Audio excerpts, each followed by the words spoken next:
हरिहंत सिद्ध सूरी उपाध्याय साधु सर्व अर्थ के प्रकाशी मांगलिक उपकारी है। तिनको स्वरूप ज्ञान रावते वही जो भक्ति काय को नवाई स्तुति कौन जानी। धन धन तिन नीते काज सब आज भाई कर जोड़े बार बार वंदना हमारी है। मंगल कल्याण सुख ऐसो हम चाहते हैं। ओ मेरी ऐसी दशा जैसी तुम धारी है। ओ मेरी ऐसी दशा जैसी तुम धारी है। ग्वालियर नगर में पंच कल्याण प्रतिष्ठा महोत्सव का यह मांगलिक आयोजन चल रहा है। धूमधाम से कल हमने गर्भ कल्याण दिवस मनाया और आज 9 माह व्यतीत तो हो गए और जन्म कल्याण का प्रसंग चल रहा है।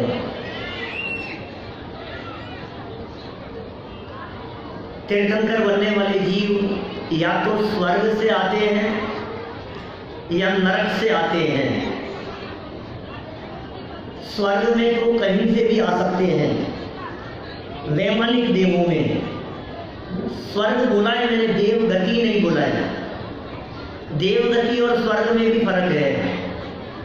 भवनवासी, व्यंतर, ज्योतिषी, वैमानिक ये चारों प्रकार के देव देवगति के तो हैं लेकिन स्वर्ग के नहीं है। जब स्वर्ग शब्द बोला जाता है तो वैमानिक देवों को ही स्वर्ग में शामिल किया जाता है। तो स्वर्ग में तो पहले स्वर्ग से लेकर सर्वार्थ सिद्धि तक कहीं से भी आ सकते हैं और नरक से आए तो पहले, दूसरे और तीसरे नरक से निकले हुए जीव तीर्थंकर बन सकते हैं। कल भी कुछ इस प्रकार की चर्चा मैंने आप लोगों के बीच में की थी। कुछ जिज्ञासाएं मेरे सामने आई, कुछ चर्चा का विषय बना। लेकिन भाई तीसरे नरक तक के जीव तीर्थंकर बन सकते हैं, इसका उल्लेख आगम में अनेकों स्थानों पर है। त्रिलोक सार की गाथा जो अभी मैंने तत्काल कुछ देर पहले देखी, त्रिलोक सार ग्रंथ की गाथा 204, गाथा नंबर 204 में इसका उल्लेख है। तिलोय परिणति में इसका उल्लेख है और भी इस तरह के जितने भी ग्रंथ हैं उनमें इसका उल्लेख है। मैं उस प्रकरण को एक बार आपको स्पष्ट करना चाहता हूँ। नरक से निकले हुए जीव तीर्थंकर तो हो सकते हैं लेकिन नारायण नहीं हो सकते, प्रतिनारायण नहीं हो सकते, बलभद्र नहीं हो सकते, यहाँ तक कि चक्रवर्ती भी नहीं हो सकते। नरक से निकला हुआ कोई भी जीव नारायण, प्रतिनारायण, चक्रवर्ती आदि नहीं हो सकता, लेकिन तीर्थंकर हो सकते हैं। ये कौन जीव? तो आगम में ऐसा उल्लेख है कि पहले, दूसरे और तीसरे नरक तक के जीव, वर्तमान में असंख्यात जीव तीर्थंकर कर्म प्रकृति को बांध रहे हैं और वहां से डायरेक्ट निकलकर तीर्थंकर के रूप में यहाँ जन्म ले सकते हैं। बाल तीर्थंकर के रूप में डायरेक्ट निकलकर चौथे नरक से निकले हुए नारकी जीव तीर्थंकर नहीं बन सकते लेकिन मोक्ष जा सकते हैं। पांचवें नरक से निकले हुए नारकी जीव मोक्ष नहीं जा सकते लेकिन मुनिराज बन सकते हैं। छठे नरक से निकले हुए जीव मुनिराज नहीं बन सकते लेकिन पंचम गुणस्थानवर्ती हो सकते हैं। और सातवें नरक से निकले हुए जीव कदाचित सम्यक्त्व प्राप्त कर सके, ये उल्लेख जनाब में। तो नरक से तीसरे नरक तक से एक जीव निकल, अब समस्या ये आती है कि तीसरे नरक तक की बात कह रहे हो और तीर्थंकर कर्म प्रकृति को बांध रहे हैं और हमें ये पता है कि सम्यक दृष्टि जीव सम्यक्त्व सहित पहले नरक से नीचे नहीं जाता है। सम्यक दृष्टि जीव के तो पहला नरक है अधिकतम, और वो भी तब जबकि उसके सम्यक्त्व होने के पहले नरक आयु यदि सम्यक दर्शन पहले हो गया तो फिर वो जीव नरक में नहीं जाएगा, और यदि सम्यक दर्शन होने के पहले नरक आयु बंध गई हो तो पहले नरक तक जाएगा, इसके नीचे नहीं जाएगा। अब तीर्थंकर कर्म प्रकृति का क्या होगा भाई साहब? तीर्थंकर कर्म प्रकृति नियम से चौथे गुणस्थान से 7वें गुणस्थान के बीच में बंधना शुरू होती है। शुरुआत कौन से जीवों को तीर्थंकर कर्म प्रकृति बनेगी? कि जिनके वर्तमान में या तो चौथा है या 5वां गुणस्थान है या 6ठा 7वां गुणस्थान है, उनके तीर्थंकर कर्म प्रकृति के बंधन की शुरुआत होगी। फिर क्या होगा कि यदि वे भरत और ऐरावत क्षेत्र के होने वाले तीर्थंकर हैं, तब तो तीसरे भाव में या तो स्वर्ग में जाकर या नरक में जाकर वापस आएंगे और तीर्थंकर बनेंगे। भरत ऐरावत के तीर्थंकरों की बात कर रहा हूं। अब समस्या ये, यदि तीर्थंकर कर्म प्रकृति चौथे में, 5वें में, 6ठे 7वें में बनना शुरू हो गई तो वे जीव तीसरे नरक तक कैसे जाएंगे? ये प्रैक्टिकल समस्या है। क्या कोई जीव तीर्थंकर कर्म प्रकृति के बंधन की शुरुआत करके भी चला जाएगा तीसरे नरक तक? कि हाँ चला जाता है, कोई बाधा नहीं है, लेकिन सम्यक्त्व के साथ में नहीं, सम्यक्त्व छोड़कर। अब प्रश्न खड़ा होता है कि क्या सम्यक्त्व छूट जाने पर भी तीर्थंकर कर्म प्रकृति बन रही है? कि कोई बाधा नहीं है उसमें। क्या अंतर्मूर्त के लिए अंत में वो छूटता है सम्यक्त्व और वो तीसरे नरक में जाते हैं और वहां जाकर के पुनः सम्यक्त्व की प्राप्ति करते हैं। और फिर जब तीर्थंकर बनना होता है तो 6 महीने पहले चारों तरफ से परकोटा बनाकर उस जीव की सुरक्षा करने के लिए स्वर्ग से देव चले आते हैं। सारी व्यवस्थाएं वहां होती है और यहाँ रत्नों की बरसात शुरू हो जाती है। हमने देखा गर्भ में आ गए बाल तीर्थंकर के जीव, 9 माह गर्भ अवस्था के बीत गए और आज बाल तीर्थंकर नेमी कुमार का जन्म यहाँ बनारस नगरी में हो गया। देखा आप लोगों ने? अब वे इसी बनारस नगरी में पलेंगे, वे यहीं बड़े होंगे, वे यहीं हमारे बीच में ही युवा होने तक घूमेंगे। आपको देखना पड़ेगा अपने आसपास में, कहीं वे बालक खेलते हुए यहाँ तो नहीं आ गए हैं। दिख रहे हैं कि आपको कहीं? क्या क्या दृश्य हमने देखे, क्या अद्भुत दृश्य थे भाई। जब उन दृश्यों के संदर्भ में मैं गहराई से विचार करता हूँ तो कितनी कितनी बातें तीर्थंकर से जुड़ी हुई। कई लोग ये कहते हैं कि साहब हम तो यहाँ पंच कल्याण प्रतिष्ठा महोत्सव में आए थे, हमें लगा था कुछ चमत्कार होगा। यहाँ क्या चमत्कार है? कई तो चमत्कार की आशा से आते हैं, कई इस आशा से आते हैं कि हमारी तबीयत ठीक हो जाएगी, घर की समस्याएं मिट जाएगी। कई लोग तो वहाँ पांडुक शिला पर जाकर के अभिषेक इसलिए किए हैं और बहुत सारे लोग तो पालना झूलन में झूला इसलिए झुलाएंगे कि शायद हमारे संकट निपट जाएं। क्यों निपटेंगे कि नहीं? ये पार्श्व कुमार आए और पार्श्वनाथ तो वैसे ही भारत भूमि पर प्रसिद्ध है संकट मोचन के नाम से। पूरे हिंदुस्तान में यदि कोई तीर्थंकर भक्तों के संकट दूर करते हैं तो वो कौन है? आज पार्श्वनाथ स्वामी का अवतरण हो गया है यहाँ पर। बाल तीर्थंकर का जन्म हुआ और जन्म होते ही इंद्र का सिंहासन कंपायमान हो गया। गजब हो गया। सौधर्म इंद्र का सिंहासन जिसे हिलाने की सामर्थ्य किसी में नहीं है, अपूर्व बल का धनी वो सौधर्म इंद्र, उसका सिंहासन डोल गया। ये सारे दृश्य आपने सुबह देखे हैं। अवधि ज्ञान का प्रयोग किया और तुरंत अपने 7 प्रकार की सेना को लेकर ऐरावत हाथी के साथ में यहाँ बनारस नगरी में आ गए और शची इंद्राणी को भेजा प्रसूति गृह में और वहां से बाल तीर्थंकर बुलाया गया। कितने भाव विभोर होकर के हमने वो दृश्य सुबह देखा है। सच में वो एक ऐसा रोमांच भरा क्षण होता है शची इंद्राणी के जीवन में कि वो बाल तीर्थंकर जो अनुभूति संपन्न जीव है, वो चौथे गुणस्थान वाले जीव है। अभी वे गर्भ अवस्था में भी पद्मासन थे और गर्भ अवस्था में नियम से आत्म अनुभूति से संपन्न थे। गर्भ अवस्था में रहता हुआ वो बाल तीर्थंकर का जीव अतीन्द्रिय आनंद का रसास्वादन कर रहा है। क्या गजब की बात है। देखो आप गर्भ में बैठे बैठे पद्मासन बैठा है और अतीन्द्रिय आनंद का स्वाद ले रहा है। हमारी तरह ऊंधे मुंह नहीं लटकते हैं वहां गर्भ में, बाकायदा वेदी पर विराजमान हो पद्मासन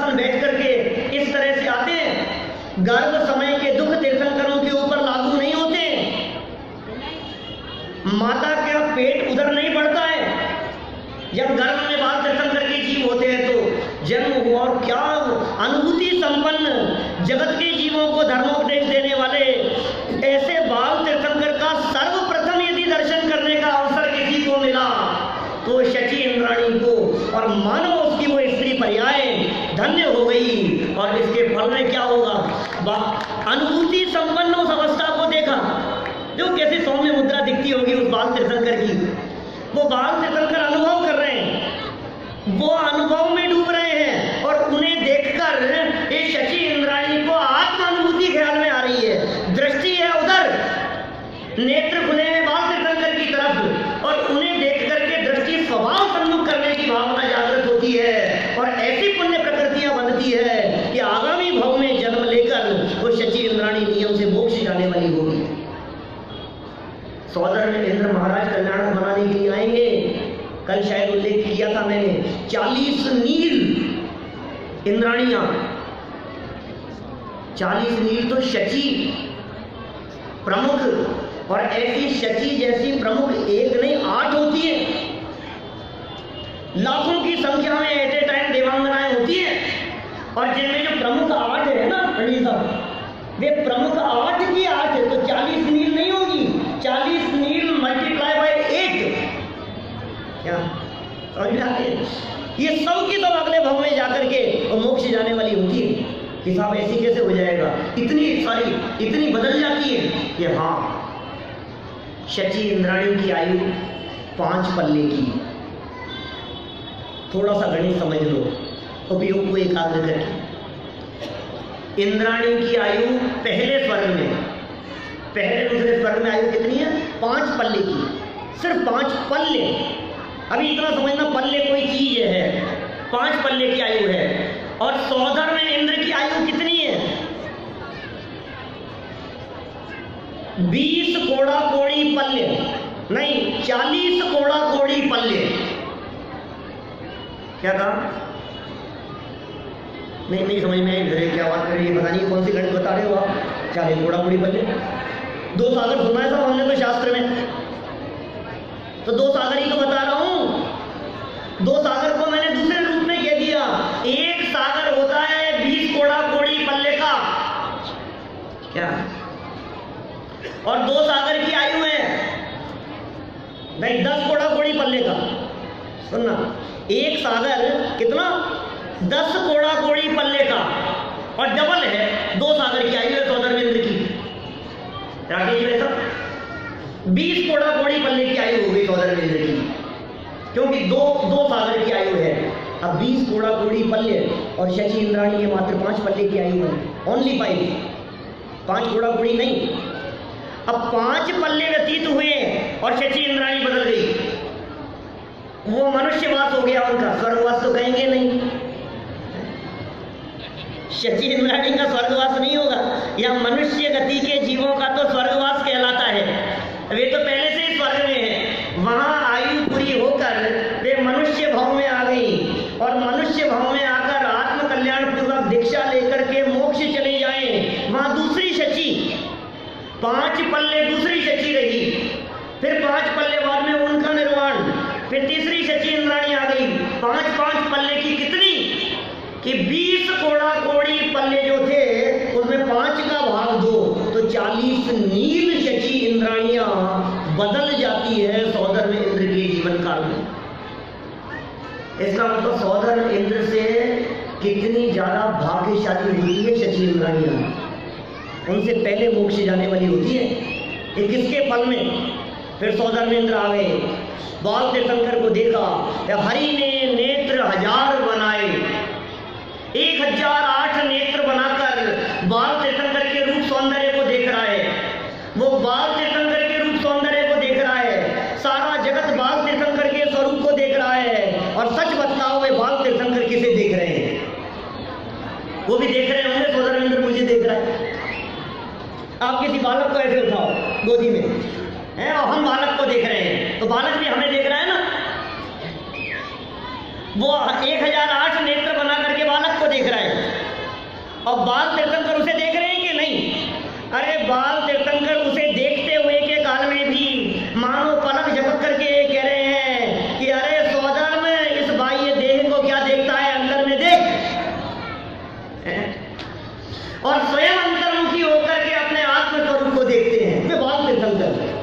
के जन्मे हुए बालक की बात कर रहा हूं मैं, अनुभव संपन्न बालक की बात कर रहा हूं। चौथे गुणस्थान में की है 9 महीने गर्भ अवस्था के काल में यदि आत्मा का अनुभव नहीं मानेंगे तो गुणस्थान का गिरना मानना पड़ेगा। तो साहब 6 महीने में एक आध बार हो जाता होगा कि इस धोखे में मत रहना। चौथे गुणस्थान वर्ती जीव को 6 महीने में एक बार आत्मा का अनुभव नहीं, 6 महीने में तो मिनिमम क्या अनगिनती बार आत्मा का अनुभव होता है अंतर्मुखी वृत्ति पूर्वक। एरावत हाथी आ गया और बैठा करके ले गए, तो कहाँ ले गए उन्हें? सुमेरु पर्वत पर। कितना ऊंचा है सुमेरु पर्वत? यही कोई 20 फीट ऊपर होगा। कितना ऊंचा था सुमेरु पर्वत? 1,40,000 योजन की ऊंचाई है। 1000 योजन जमीन में है, 99,000 योजन ऊपर। आप सोचिए जब वो बाल तीर्थंकर को ऐरावत पर बिठाकर सौदामिंद्र के साथ में पूरी सवारी निकलती होगी, तो यहां से आकाश मार्ग में गमन करते हुए 99,000 योजन ऊपर, जरा कल्पना करना आप उस 99,000 योजन की, क्योंकि सूर्य चंद्रमा ये 900 योजन के अंदर अंदर रह जाते हैं। जरा कल्पना करो कहां ले गए हैं बाल तीर्थंकर को बिठा करके। कितने बतलाया मैंने? ज्योतिष देवों का क्षेत्र 790 से 900 योजन तक का है। थोड़े हम ज्यादा हो रहे हैं क्या? कोई बात नहीं, माने 790 से 900 योजन तक सूर्य चंद्र ग्रह नक्षत्र और तारे लेस देन 1000, और वो कितना है 99,000 योजन ऊपर ले गए वहां। और अभी जन्मा है बालक, आज ही तो जन्म हुआ है, और आज जन्मे हुए उस बालक को इतना ऊपर ले जाकर और वहां ले जाकर के पांडुक वन की पांडुक शिला पर विराजमान कर सौदामिंद्र 1008 कलशों से जन्माभिषेक करते। मालूम आपको तीर्थंकरों के नाम के आगे 1008 क्यों लगाया जाता है? कभी सोचा आपने? मुनिराज के नाम के आगे 1008 क्यों लगाया जाता है? तीर्थंकरों के नाम के आगे, मुनिराजों के नाम के आगे 108 क्यों लगाते हैं? आर्यिकाओं के नाम के पहले 105 क्यों लगाते हैं? ये गुण है कितने? 1008 तीर्थंकरों के नाम के आगे लगता है। अभी भगवान बाहुबली के आगे 1008 नहीं लगेगा, समझ रहे आप? रामचंद्र जी भगवान के आगे 1008 नहीं लगेगा, मांगी तुंगी से मोक्ष गए। हनुमान जी के आगे 1008 नहीं लगेगा, भरत भगवान के आगे 1008 नहीं लगेगा। तीर्थंकरों का विशेष गुण है वो 1008 पना। शरीर में 1008 लक्षण, 4 हेतु दिए उसके आगम में, 4 कारण बतलाए तीर्थंकरों के नाम के आगे 1008 लगाने के। सबसे पहला 1008 नेत्र बनाकर बाल तीर्थंकर का रूप निहारता है तो भी तृप्त नहीं हो पाता। वहां से शुरू हुई बात। फिर जन्माभिषेक के समय वहां जाकर जब उनके पूरे स्वरूप को देखता है तो 1008 लक्षण उसे दिखाई देते हैं। 900 सामान्य और 108 विशेष। शरीर में 1008 चिन्ह अतिशय है भाई साहब। ये तीर्थंकरों के अतिरिक्त और किसी के शरीर में नहीं होते ऐसे शुभ लक्षण 108 विचित्र प्रकार के। और सुनो, उन शुभ चिन्हों में से एक विशिष्ट चिन्ह जो दाहिने पैर के अंगूठे में दिखाई देता है, वो उन तीर्थंकर के निर्माण के पश्चात प्रतिमा को पहचानने के लिए चिन्ह घोषित कर दिया जाता है। ये चिन्ह कैसे निर्धारित होते हैं? ऋषभदेव स्वामी का चिन्ह बैल क्यों है? अजितनाथ स्वामी का हाथी क्यों? संभवनाथ स्वामी का घोड़ा क्यों? अभिनंदननाथ जी का बंदर क्यों? ये चिन्ह कौन निर्धारित करता है? ये कहां से निश्चित होते हैं कि जन्माभिषेक के समय बाल तीर्थंकर को देखकर दाहिने पैर के अंगूठे में जो चिन्ह दिखता है, उस चिन्ह के आधार पर सौदर में इंद्र यह घोषणा करता है कि इनके निर्माण चले जाने के पश्चात इनकी प्रतिमाओं को इस चिन्ह के माध्यम से पहचाना जाएगा। ये पहचान का चिन्ह है, ये एक्चुअल में है, ये काल्पनिक नहीं है। आज बहुत सारे लोग इस तरह के दिखते हैं जो इस तरह की बातें करते हैं कि नहीं साहब ये सब बातें काल्पनिक है। ऐसा कोई होता होगा क्या? ऐसे अभिषेक और इस तरह के चिन्ह और कई कई बातों को कई तरह से जोड़ते हैं और तर्क भी देते हैं। योगेश जी वैसा ऐसा तर्क देते हैं कि देखो भगवान महावीर स्वामी का चिन्ह शेर क्यों है? शेर की पर्याय में सम्यक दर्शन दिया था उन्होंने, शेर से संबंध है इसलिए शेर चिन्ह है उनका। कि साहब पार्श्वनाथ का चिन्ह सर्प क्यों है? क्योंकि पार्श्वनाथ स्वामी ने नाग नागिन को नमोकार मंत्र सुनाया था, इसलिए उनका चिन्ह सर्प रख दिया। कि नेमिनाथ का शंख क्यों है?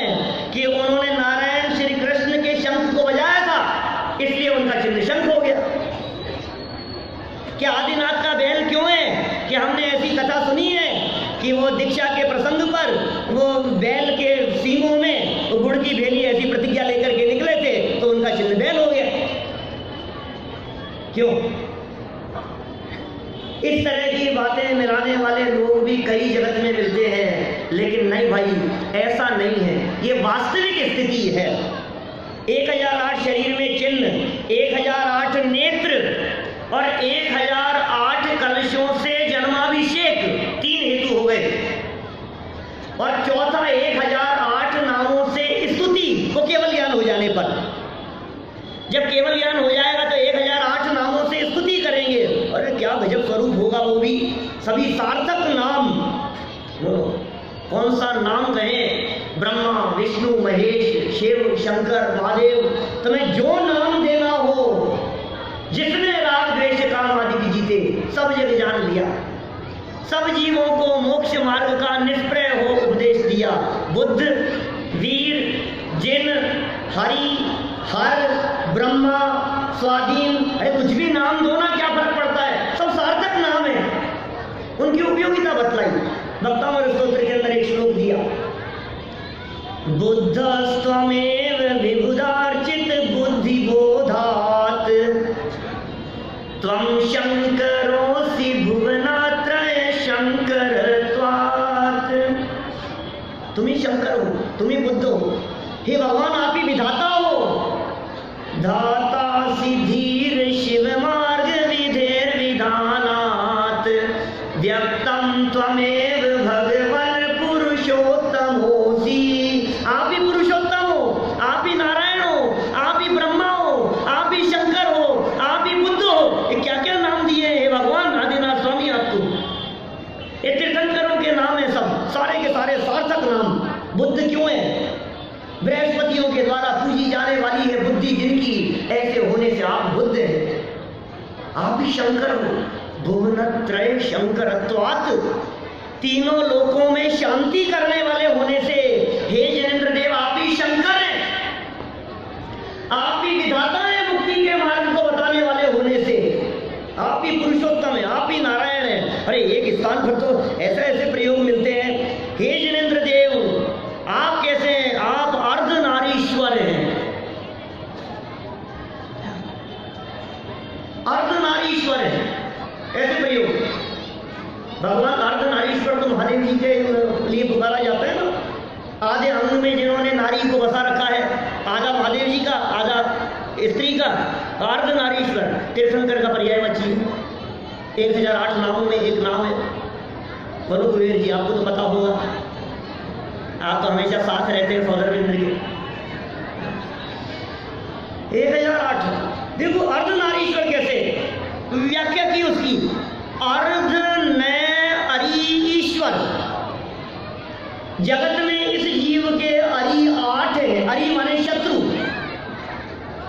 कितने? या 8। ज्ञानावरण, दर्शनावरण, मोहनी, अंतराय, वेदनी, आयु, नाम, गोत्र, ये 8 कर्म शत्रु हैं।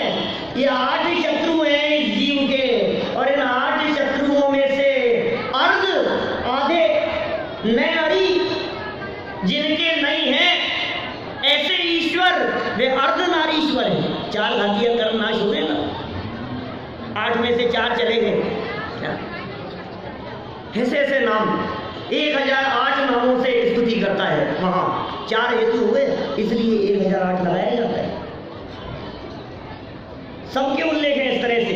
मुनिराजों के आगे 108 क्यों लगाया जाता है? वो 1008 हो गया, ये 108 क्यों लगाया जाता है मुनिराजों के नाम के आगे?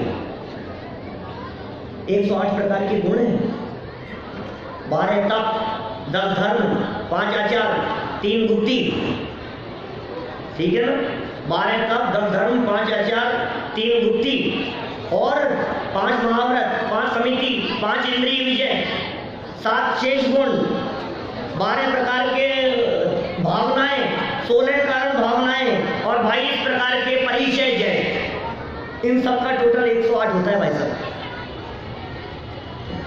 108 लगाया जाता है मनराज के आगे, और आरिकाओं के आगे 105 क्यों लगा देते हैं? ये 3 कम हो गए, इन 108 में से 3 कम हो जाएंगे। एक तो नग्नता नहीं होती, कर पात्र में आहार नहीं करती, खड़े खड़े आहार नहीं करती, और अस्नान नाम का मूल गुण नहीं है उनके। ये 3 कम हो गए। ऐसी ऐसी सार्थकता। चलो कहाँ ले गए? सूर्य चंद्रमा तो यहीं रह गए नीचे, सूर्य चंद्रमा तो यहाँ रह गए, और 99,000 योजन ऊपर, और वहां भी 4 शिलाएं हैं। सभी तीर्थंकरों का जन्माभिषेक सौधर्मेंद्र नहीं करता। क्या कह रहा हूं?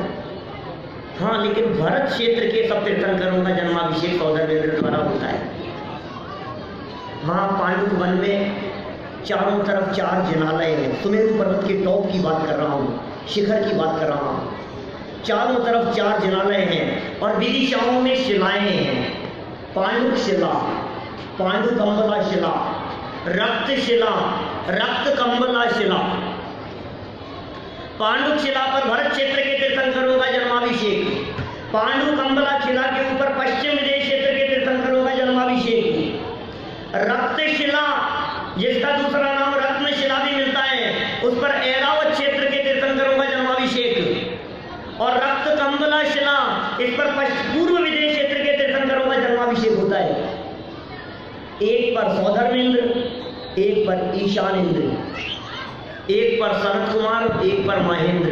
इन 4 इंद्रों की प्रमुखता से जन्माभिषेक। वो कैसे कैसे कलश होते हैं, क्षीर सागर से जल लेकर के आते हैं। आज का जन्मा हुआ बालक कैसे बैठा है, अतुल्य बल के धनी है भाई साहब, अतुल्य बल। अभी जन्मे हैं, पद्मासन में वहां ले जाकर के बैठा दिया गया है, और एक कलश माथे पर डालो तो ऐसा लगे जैसे इतना विशाल वो कलश है, यहाँ ग्वालियर में डाल दिया जाए तो यहाँ भाड़ आ जाए, इतना विशाल है वो एक कलश। 8 योजन की गहराई, 4 योजन का पेट और 1 योजन का मुख, 12 किलोमीटर का मुख है उसका, 96 किलोमीटर की गहराई है, 96 किलोमीटर की। एक कलश की बात कर रहा हूँ, ऐसा एक कलश नहीं, ऐसे 1008 कलशों से बाल तीर्थंकर का जन्माभिषेक हुए, और उसके बावजूद भी वो तत्काल जन्मे हुए बालक विचलित न हुए। क्या ये आश्चर्य नहीं है? क्या ये आपको चमत्कार नहीं नजर आ रहा है? क्या ये आपको अतिशय नहीं दिख रहा है? बाहर में जल की धारा छोड़ी जा रही है, और अंदर में अतीन्द्रिय आनंद रस की धारा में वो बह रहा है, वो बाल तीर्थंकर। बाहर में मानो वो सौधर्मेंद्र क्षीर सागर के जल से उनका प्रक्षालन अभिषेक करता हुआ मानो अपने कर्म मल के प्रक्षालन की भावना भा रहा है। वो क्षीर समुद्र का जल और 1008 कलश, ऐसा नहीं लगता है आपको पानी कौन छानता होगा, प्रासुक जल आता होगा कि नहीं, इतना पानी डूबता होगा तो कितने जीवों की हिंसा होती होगी, कितना बहता होगा, कुछ विवेक ही नहीं है क्या? ये सौधर्मेंद्र भी ऐसे अविवेकपूर्ण कार्य करते हैं? लगता है कभी कभी सोचते हैं आप ऐसा, या बस मंच से बातें बोल दी जाती है, हाँ बस ठीक है चल रहा है, और कुछ सोचते होंगे तो प्रश्न चिन्ह खड़ा कर देते होंगे, अरे सब गप्पे हैं। बहुत से लोग 90% लोग सोचते नहीं है, और थोड़े बहुत कुछ सोचते होंगे तो कहेंगे सब ये सब बेकार की बात है, ऐसा भी कोई होता है क्या, इतने बड़े कलश भी कोई होते हैं क्या, अभी ये सब प्रैक्टिकली समझ में नहीं आती कुछ भी। ये सुनो भाई,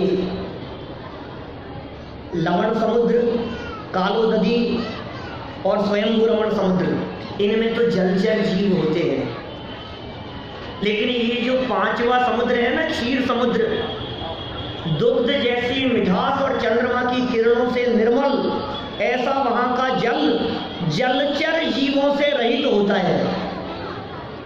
उसमें जीव नहीं होते, जलचर जीव नहीं होते उसमें। पानी प्रासुक है, वो उस पानी को छानने की जरूरत नहीं होती कि नहीं कोई बात नहीं, छना हुआ भी पानी हो तो भी इतना पानी ढोलना कहां तक उचित है।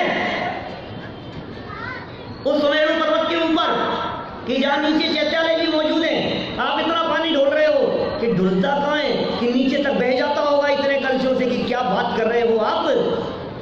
असंख्यात देव जन्म कल्याणक मनाने के लिए आए।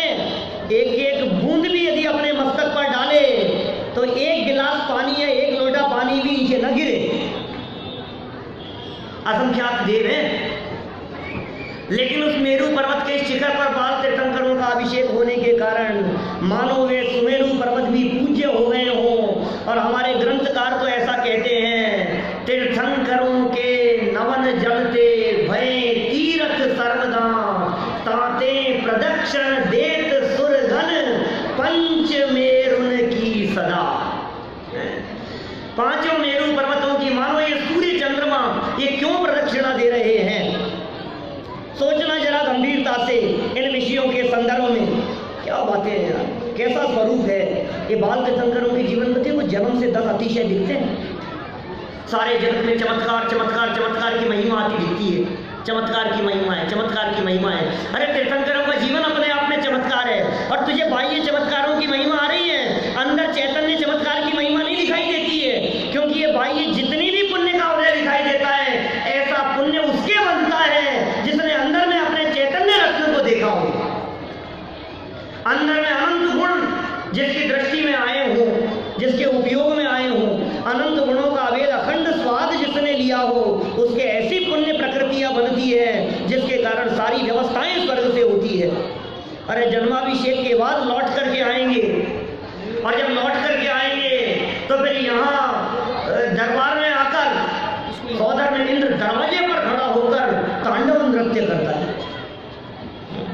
तांडव नृत्य देखो भाई, आज का प्रसंग है ये तो जन्म कल्याण का। कल तो भगवान दीक्षा ले लेंगे, कल तो दीक्षा का प्रसंग आ जाएगा ना, सारा का सारा माहौल वैराग्य में बदल जाएगा। आज नाच लो जितना भी नाचना है, नाचने का निषेध नहीं है, लेकिन वो नाचना यदि सहज भक्ति भाव से हो तब तो ठीक है। और दूसरे को दिखाने के लिए और फोटोग्राफर से फोटो खिंचाने के लिए और रिकॉर्डिंग कराने के लिए हो तो भाव खोटा है। ज्ञानियों को भी भक्ति का भाव आए बिना नहीं रहता, तो भक्ति का भाव आता है। बाल तीर्थंकरों को देखकर जब सहजी हृदय में ये वो जीव हैं जिनके माध्यम से धर्म तीर्थ का प्रवर्तन होगा, ये वो जीव है, जब उन्हें देख करके ऐसा परिणाम नहीं आता है। देखो और ये तीर्थंकर बनने वाले हैं, थोड़े काल की बात है बस। जगत के जीवों को धर्म तीर्थ का उपदेश देंगे, मुक्ति के मार्ग का प्रचार होगा। इनकी दिव्य ध्वनि सुनने के लिए हम जाएंगे, इनके समूह शरण की रचना होगी, इनके द्वारा बताए हुए मुक्ति के मार्ग को सुनकर हम भी अपने जीवन में मोक्ष का मार्ग प्रशस्त करेंगे। ऐसा भाव आता है और भक्ति से सहज सहज भावना से उसके पैर थिरकने लगते हैं। रोके तो रुके नहीं, ऐसा है। कौन रुके, कैसे रुके। व्यवस्थाएं सारी स्वर्ग से, भोजन स्वर्ग से आएगा, आहार होता है, निहार नहीं होगा। गजब हो गया। यहाँ तो 3 दिन निहार नहीं हो तो चौथे दिन डॉक्टर के भागता है।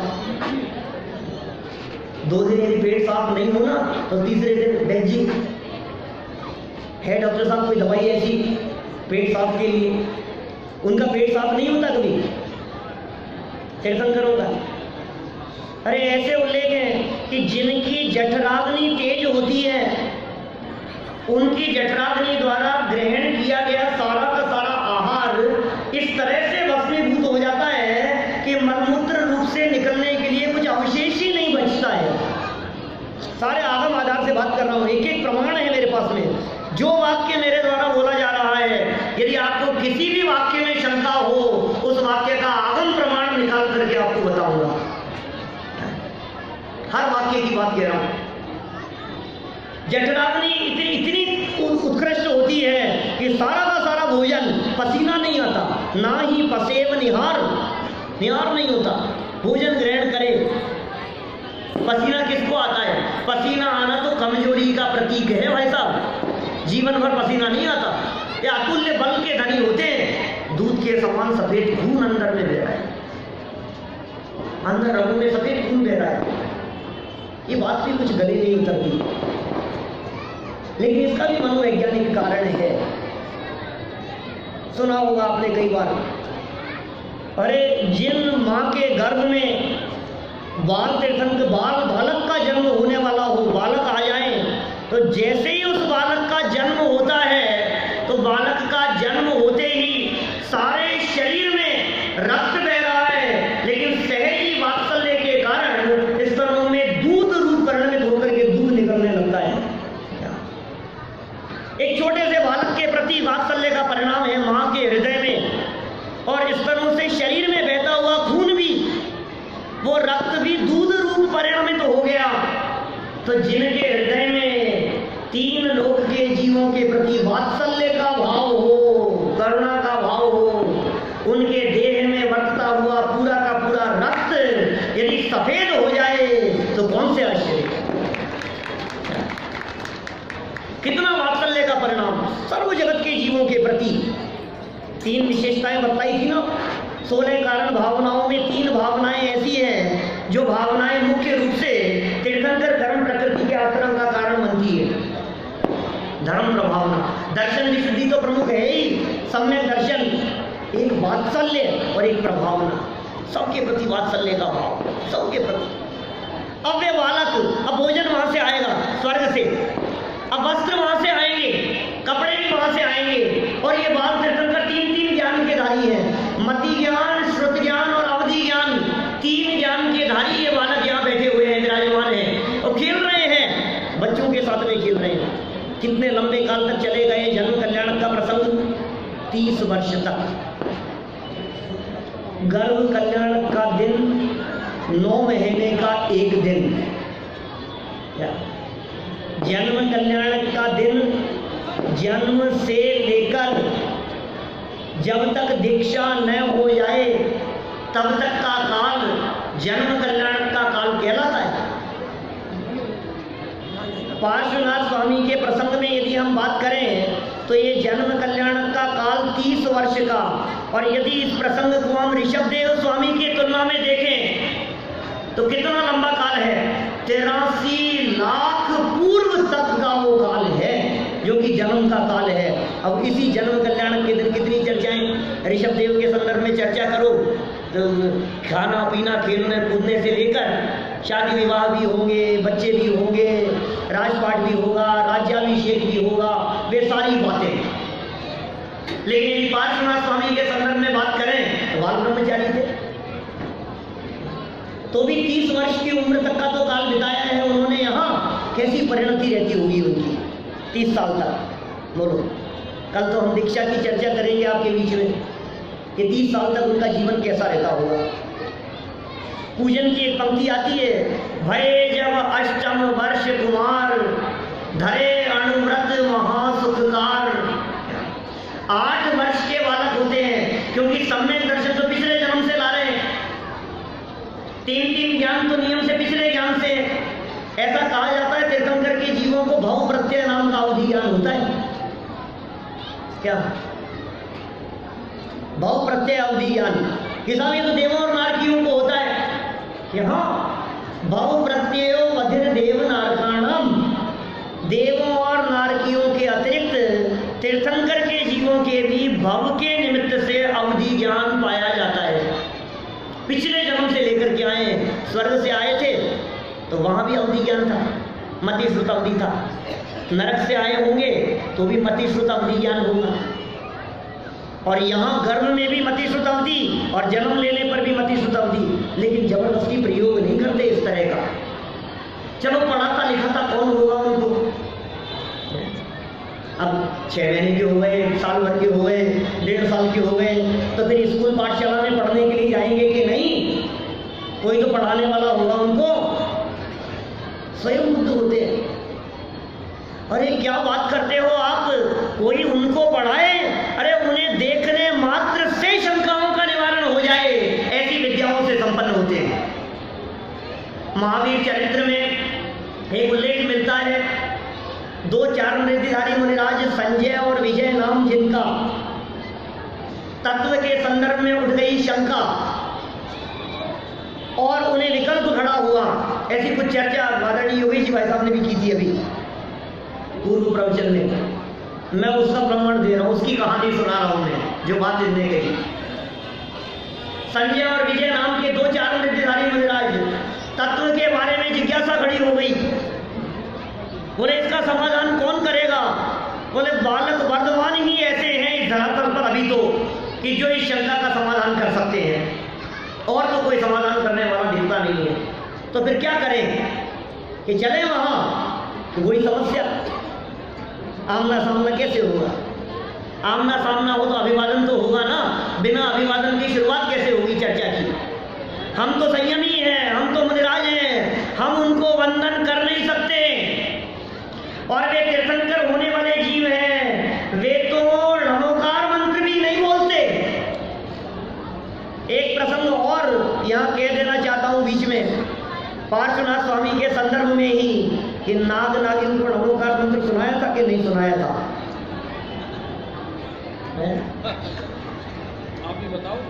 चर्चा उठ गई है, तो बदलाव में नमोकार मंत्र सुनाया था कि नहीं पार्श्वनाथ स्वामी ने? कि पहले ये तो नक्की करो कि नमोकार मंत्र में बोल भी सकते हैं या नहीं।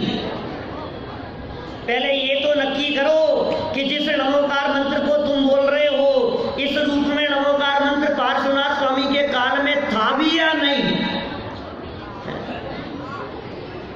ये तो पुष्पदंताचार्य की रचना है ना, 2000 वर्ष पहले की शतखंडावन का मंगलाचरण। तो पार्श्वनाथ स्वामी ने नमोकार मंत्र नहीं सुनाया था?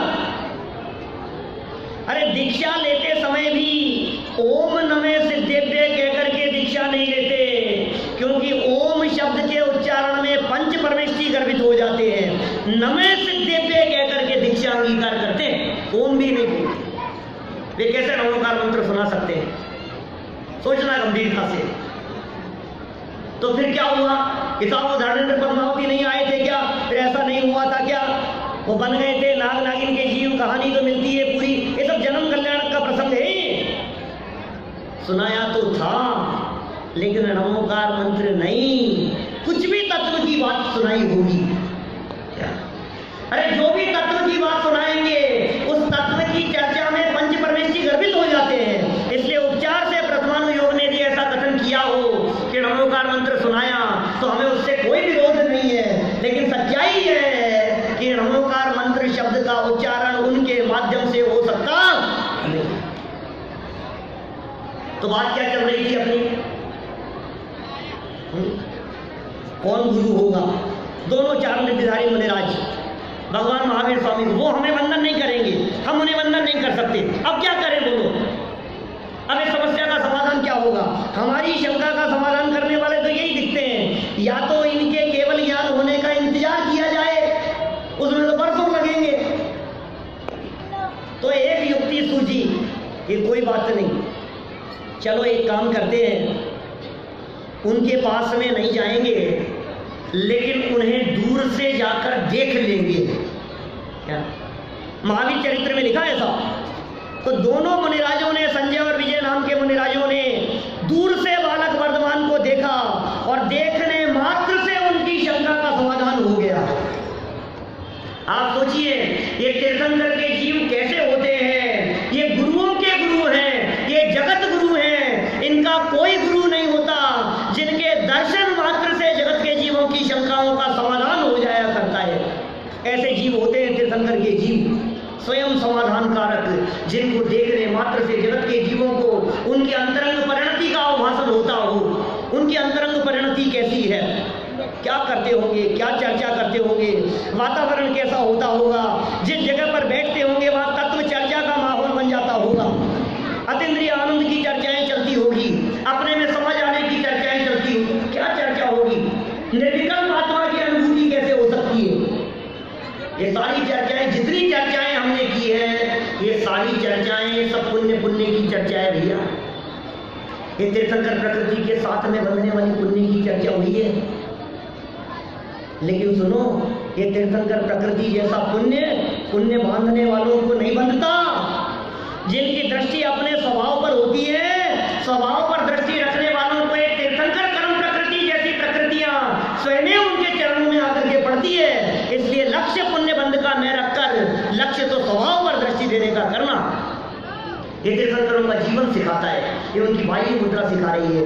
केवल ज्ञान होने पर तो सारे जगत को धर्मोपदेश देंगे, अब ये बाल तीर्थंकर के जीव सारे जगत में माहौल बना रखे, पूरे नगरी में धर्म का वातावरण, कहीं हिंसा नहीं है, कहीं अन्याय नहीं है, कहीं अनीति नहीं है, कहीं बेईमानी नहीं है, कहीं चोरी नहीं है, कहीं छल कपट नहीं है। क्या कैसा माहौल होगा वो जब कभी इस तरह की नगरियों की चर्चा करें हम। तो कोई व्यक्ति यदि इस तरह की बात कहे, ये भी कोई व्यवस्था है, या चोरी नहीं है, ये भी कोई व्यवस्था है, यहां कोई बेईमानी नहीं कर सकता है, ये भी कोई व्यवस्था है, कोई किसी को धोखा ही नहीं दे सकता है, कोई मारपीट ही नहीं कर सकता है। मुझे बतलाओ ऐसा सोचने वाला कौन व्यक्ति होगा? ऐसा सोचने वाला तो कोई चोर चक्का ही हो सकता है, कोई लुटेरा ही हो सकता है। इसी तरह से हम यहाँ कह रहे हैं, भैया सुनो, ये जो जगत की व्यवस्था के नियंता, जगत की व्यवस्था को बतलाने वाले ये जो है तीर्थंकर के जीव, इनका सारा का सारा जीवन चरित्र इस बात को बतला रहा है कि हम इन सब क्रियाओं के कर्ता तो नहीं है। ये दूध के समान जो सफेद खून हो गया, ये किसी ने बनाया नहीं है। अरे रक्त के परमाणुओं की श्वेत रूप परिणमन होने की योग्यता हो तो तीन लोक में कौन उन परमाणुओं को लाल रंग से सफेद रूप होने से रोक सकता है? किसी की ताकत नहीं।